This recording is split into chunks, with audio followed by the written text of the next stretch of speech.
Hello guys, welcome to my channel Study Tips, and you can also search on YouTube Tips of Study 967। आज हम लेके आए हैं Mendel का first law of inheritance. ठीक है, अब इसके अंदर हम स्टार्ट करेंगे। आपको सबसे पहले कुछ बेसिक टर्म्स याद करनी है, जैसे कि हो गया डोमिनेंट ट्रेट और रिसेसिव ट्रेट। डोमिनेंट ट्रेट का मतलब होता है प्रभावशाली। जो भी ट्रेट्स होते क्या है, ट्रेट्स जो होते हैं वो हमारे पेरेंट्स से, ठीक है, हमारे पेरेंट्स से ऑफ स्प्रिंग के अंदर शिफ्ट होते हैं। ठीक है, पेरेंट्स से ऑफ स्प्रिंग के अंदर शिफ्ट होते हैं। जैसे कि अगर मैं बात करूं, कोई इंसान का स्किन कलर कैसा है, किसी इंसान का स्किन कलर कैसा है, ठीक है, वो भी ट्रेट्स में आएगा।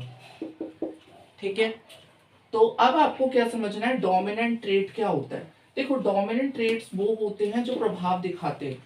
इसके अंदर इसको हम कैपिटल से डिनोट करते हैं। जैसे अगर टॉल दिखाना है तो हम कैपिटल टी से डोमिनेंट ट्रेट्स को शो करेंगे, और अगर रिसेसिव ट्रेट है तो रिसेसिव ट्रेट को हम शो करने के लिए आपका क्या करेंगे, स्मॉल टी से इसको शो करेंगे। इसी का इस्तेमाल करते हुए मेंडल ने आपकी इनहेरिटेंस को शो किया है। जैसे कि अब हम पहला एग्जांपल अगर हम लें, जो मेंडल का फर्स्ट लॉ कहता था, मेंडल ने सबसे पहले कहा कि अगर हम टॉल प्लांट को लेते हैं और फिर ड्वार्फ प्लांट को लेते हैं, तो देखो टॉल प्लांट जो होता है उसको उन्होंने कहा कि टॉल प्लांट को, अब ये जो है टॉल है तो उसने टीटी से शो किया, और एक ड्वार्फ प्लांट है तो उसको उसने किससे शो किया, स्मॉल टी से। फिर उन्होंने कहा कि अगर इनके बीच में हम क्रॉस करा दें, ठीक है, अगर हम इसके बीच में क्रॉस करा दें, जैसे ये टी है, ठीक है, उसके बाद ये वाला भी टी है, ये है टी और ये टी है।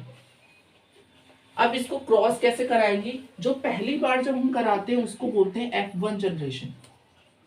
ठीक है, क्या बोलते हैं उसको, F1 जनरेशन। अब ये देखो टी टी और यहाँ पर स्मॉल टी। टेबल से समझ लो, टेबल से ज्यादा अच्छा समझ में आएगा। देखो इधर देखो, इधर टी को टी से अगर हम करेंगे तो क्या बनेगा, टी, और टी को अगर हम टी से करेंगे तो क्या बनेगा, टी को फिर टी से करेंगे तो क्या बनेगा, टी, और टी को फिर टी से करेंगे तो क्या बनेगा, टी। ये जो अंदर बन रही है ये प्रोजेनी बन रही है। प्रोजेनी का मतलब जो उसके आउटकम्स आ रहे हैं, ये तो आपके हो गए ट्रेड्स, ये एक पेरेंट्स की, ये एक पेरेंट्स की। अब इसका मान के चलो, अगर हम रेशियो देखें तो रेशियो क्या आएगा, इसका आउटकम पहले लिख लेते हैं। ठीक है, अब यहां से देखो, ये एक डोमिनेंट है, ये एक रिसेसिव है, ये एक डोमिनेंट है, एक रिसेसिव। अगर एक डोमिनेंट और एक रिसेसिव है तो डोमिनेंट वाले की परछाई आएगी बच्चे में। ठीक है, तो ये क्या होगा, टॉल होगा, ये क्या होगा, टॉल होगा, और ये वाला भी क्या होगा, टॉल होगा। ऐसे ये भी टॉल होगा और ये भी टॉल होगा।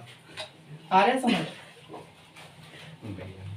अब देखो टॉल ये है, सारे के सारे टॉल हो गए। अगर सारे के सारे टॉल हैं तो हम ये बोल सकते हैं कि 100% जो प्रोजेनी होंगे वो क्या होंगे, टॉल होंगे।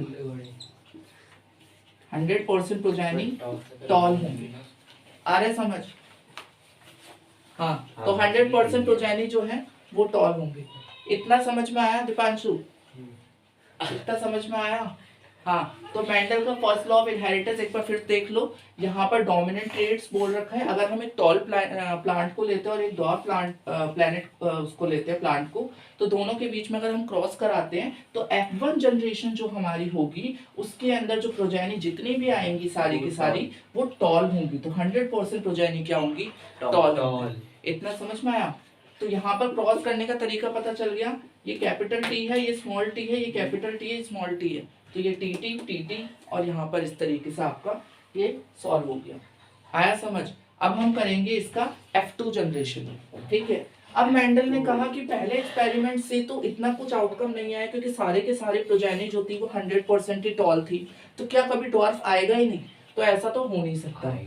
ड्वार्फ आएगा तो उस केस में उन्होंने क्या ली, स्मॉल वाली ली। ठीक है, अब उन्होंने इसी वाली की प्रोजेनी की अगर हम बात करें, दिख रहा है सबको, हाँ ठीक है। तो इसके अंदर अब आप देखें सेकंड वाली जो जनरेशन उसने बनाई, देखो F2 जनरेशन जो उसने बनाई, उसने क्या किया, जो भी आपके मेंटल के पहले कोई बात नहीं। तो F2 जनरेशन जो है, F2 जनरेशन के अंदर आपको क्या करना पड़ेगा, एक कैपिटल टी एक स्मॉल टी, जो भी उसके आउटकम्स आए थे, कैपिटल टी एक स्मॉल टी, एक और कैपिटल टी एक स्मॉल टी। आ रहा है समझ? Capital T small T, capital T small T, इससे क्या समझ में आ गया, दोनों ही टॉल है। ठीक है, ये F1 जनरेशन जब खत्म हुई है तो उसी के साथ में जो आउटकम्स उसके आए उसी से उन्होंने क्या किया, क्रॉस कराने की कोशिश की है। तो अब देखो इसको कैसे करेंगे, एक तरफ टी लिखो, एक तरफ स्मॉल टी लिखो, एक तरफ टी लिखो और एक तरफ स्मॉल टी लिखो। अब इनके बीच में क्या कराओ, आप क्रॉस कराओ। ठीक है, क्या कराएंगे, क्रॉस कराएंगे। तो क्रॉस कराने के बाद आप देखो इसके अंदर क्या होगा, टी टी कितना हो जाएगा, टी दोनों टॉल आ जाएंगे क्योंकि दोनों टी हैं। फिर इस वाले को करोगे तो एक टी एक स्मॉल टी, एक टी कैपिटल एक स्मॉल टी, और यहाँ पर दोनों टी दिख रहे हैं, छोटे हैं, दोनों ही रिसेसिव ट्रेट में आएंगे। अब इसके आउटकम्स को हम नीचे लिख लेते हैं, T T T T T और टी टी। देखो अब ये वाला तो प्योर टॉल है, प्योर टॉल यानी कि ये तो बिल्कुल ही टॉल होगा। ये वाला भी टॉल है, ये वाला भी टॉल है, लेकिन ये टॉल नहीं है क्योंकि इसके अंदर डोमिनेंट ट्रेट है ही नहीं, दोनों ही रिसेसिव ट्रेट है। तो इसलिए ये क्या हो जाएगा, ड्वार्फ हो जाएगा। ठीक है, समझ में आया? अगर ये प्योर टॉल है, ठीक है, अगर ये प्योर टॉल है तो इसका रेशियो क्या बनेगा, 1, क्योंकि प्योर वाला तो इसमें एक ही है। उसके बाद दोनों टॉल वाले कितने हैं, 2 हैं और एक ड्वार्फ है, तो ऐसे बनाएंगे। लेकिन प्योर हो चाहे टॉल हो, कंसिडर दोनों करेंगे।